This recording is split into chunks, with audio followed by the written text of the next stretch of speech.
Ορίστε. Κάτσε γιατί μου πες. Τη βλέπετε? Τη βλέπετε καλά,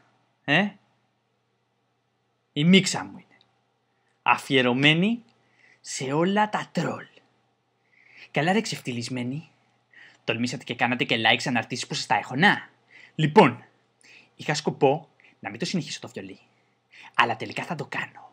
Ναι, θα το κάνω για να μάθει όλος ο υγιής κόσμος του ίντερνετ, όλα τα αθώα παιδιά που έφτιαξαν ένα προφίλ στο Facebook για να επικοινωνούν με τους φίλους τους και να περνάνε καλά με τα παιχνιδάκια του Facebook, ότι υπάρχουν και μερικοί που ζουν ανάμεσά μας βάρβαροι.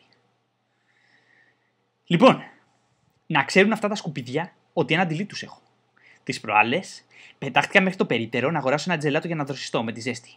Γύρισα και ένας καραγκιόζης από δάφτους με είχε κάνει tag σε μια φωτογραφία με σκατά.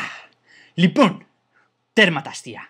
Από εδώ και στο εξής, όποιος κάνει μαλακία θα τρώει μπλοκ. Ναι, γίνομαι hater τώρα. Δεν πειράζει. Όταν έχεις να κάνεις με τσοτσεκάκια, πρέπει να μιλάς τη γλώσσα του μίσους. Τώρα θα δείτε άλλο πρόσωπο. Ως τώρα βλέπατε τον Πέτρο απλά. Τώρα θα βλέπετε τον Πέτρο αντιτρόλ. Θα με βλέπετε μπροστά σας και θα κρασάρουν τα κομπιούτερ σας. Το νέο μου σλογγάν. Αναφορά ανεπιθύμητου περιεχομένου. Ραντεβού στο WoW. Αλλάξτε τις πάνες σας και ελάτε να πάρετε τα αρχίδια μου τυλιγμένα σε καλώδια Ethernet.